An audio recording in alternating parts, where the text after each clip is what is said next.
You're listening to the Small Business Talk podcast with Cathy Smith. Small Business Talk is a podcast for business owners and entrepreneurs who want a better way to run their businesses without spending years doing it the hard way. Small Business Talk is hosted by Cathy Smith, who has run the same marketing agency for more than 17 years and helped hundreds of business owners achieve their marketing goals. Welcome to Small Business Talk, episode 137. Why are my ads not working? Was a question I got asked this week. So I thought I'd do a podcast on it so everybody could find out. You are running ads and you feel that they are not working. My first question to you is, why do you think they're not working? Have you set any goals? What do you want your ad to actually do? Why are you running your ads in the first place, and what are you trying to achieve? Many business owners run ads because they've been told to, or everybody else is, or it's just something you do. Firstly, you must stop. Does this ad fit into your marketing strategy? What is your long-term plan, and how does this ad help you to achieve it? Running ads for the sake of running ads is definitely a waste of money.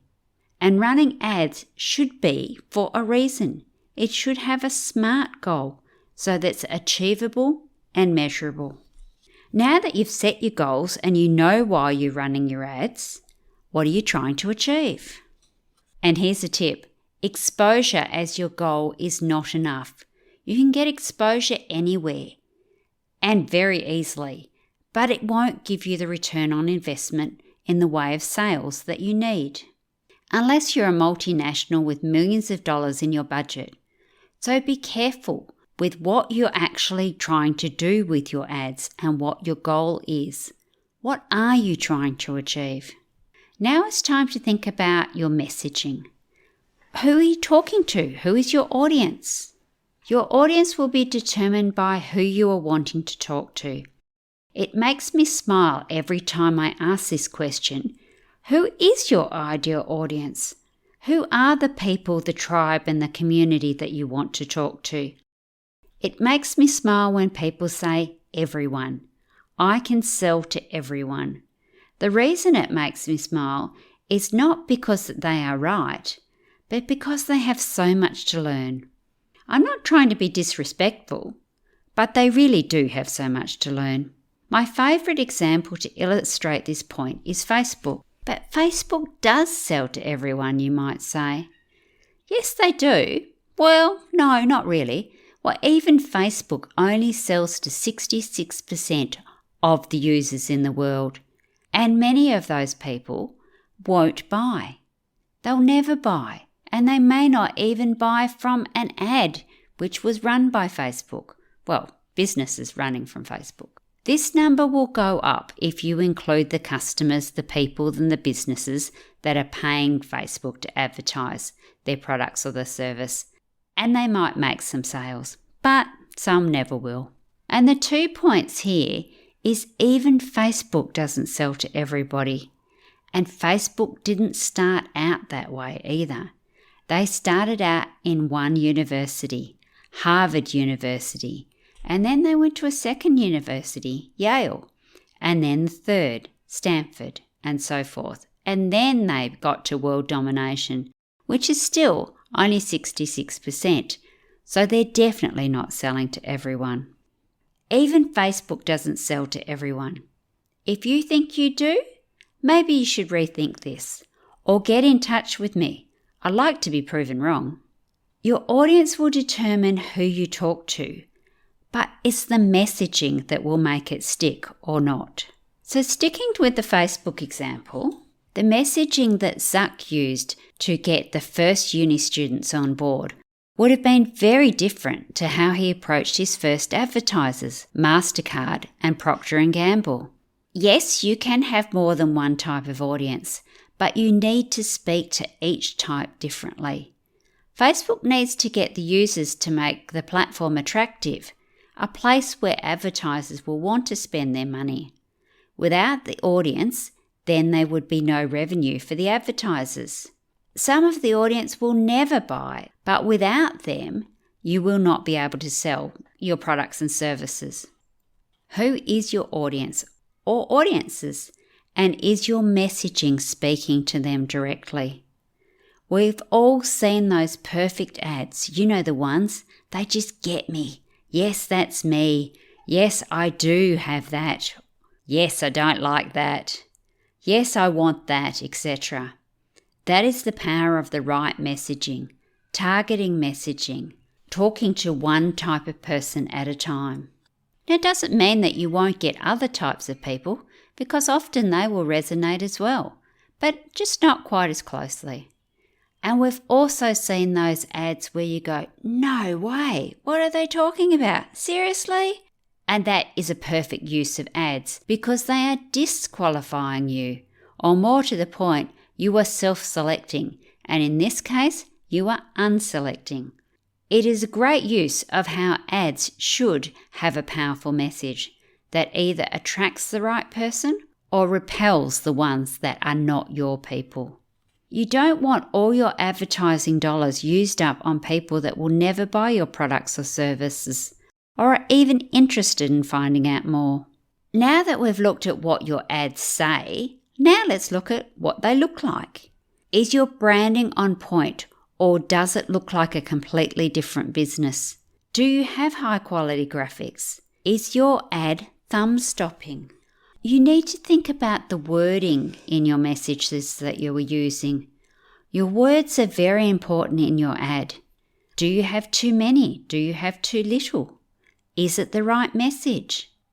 Too many words can stop Facebook ads from even being shown to your audience. Too few can make the message confusing and hard to understand. And for some styles of ads, you only have words. So they are your whole ad. So if you get your wording wrong, you will completely kill your ad. And where are you sending your people after they've looked at the ad? What is the destination? You've done all these steps now and you think you've got it all sorted. But where are you sending the prospects? Does the destination match the ad?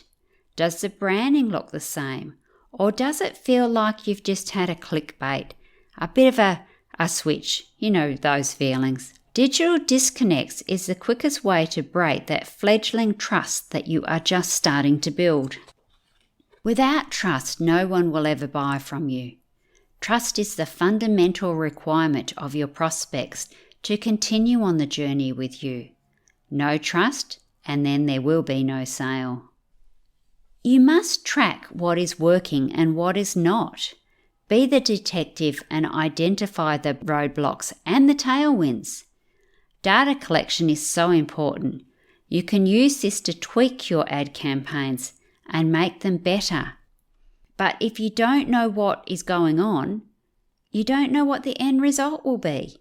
And you may end up throwing out a perfectly good ad campaign. On the other hand, if you know what you're looking at and looking for, you may be able to tweak that good campaign and turn it into an absolutely fabulous campaign. Years ago, I was working on some children's books for a client. They were doing quite well. We had some ads running. Yep, ticking along. We were collecting data, but it was only fairly early on. And the client went to one of those seminars that they used to have back in the day. The rah-rah, everything was great, exciting, the new latest thing, terrific, you've got to buy it. He came back and he wanted to change everything. Now, of course, I warned him against it, but being the client, he was adamant. So we did. We changed the way we were running the ads, and we even changed some copy on the website. The sales tanked. Nothing we could do could get it back. So after about a month, he said, okay, can we go back to the old way? So we went back to the old way. We set everything up exactly as it had been, and we never got the same results as we had been. So just be careful about throwing the baby out with the bathwater, but make sure that you are collecting that data so you know what's working and what's not. And if you want to change something, do it as an A/B split test. So don't change the one that's working, set up a second one and then see how you go. That way, if in like this occasion, it didn't work, then you could turn that off, but you hadn't ruined your original, because quite often you can't make things go backwards. Like all things digital, you can't just set them and forget them. You must keep monitoring. Your progress and conditions will change. You don't want to be left behind or miss that golden opportunity because you fell asleep at the wheel. So as you can see, why are my ads not working? Well, that is a very big subject. Your ads may not be working for many different reasons. Use this podcast and go through the step-by-step of the different sections that I've outlined and see if you can see what's wrong with your ads. But remember, test and measure, only change one thing at a time, and preferably change it on a separate ad, not the current one. Next week, my guest will be talking about how to make your business more excellent. And we all want that, so I hope you can join us. Until then, SBT community, enjoy your journey. Don't forget to subscribe to Small Business Talk podcast and head on over to smallbusinestalk.com.au/downloads for all the show notes and links to this episode. Remember, to be great, you must start. Pick one tip from today's episode, take action and implement it. Let's meet again next week at the same time and place. Until then, take action.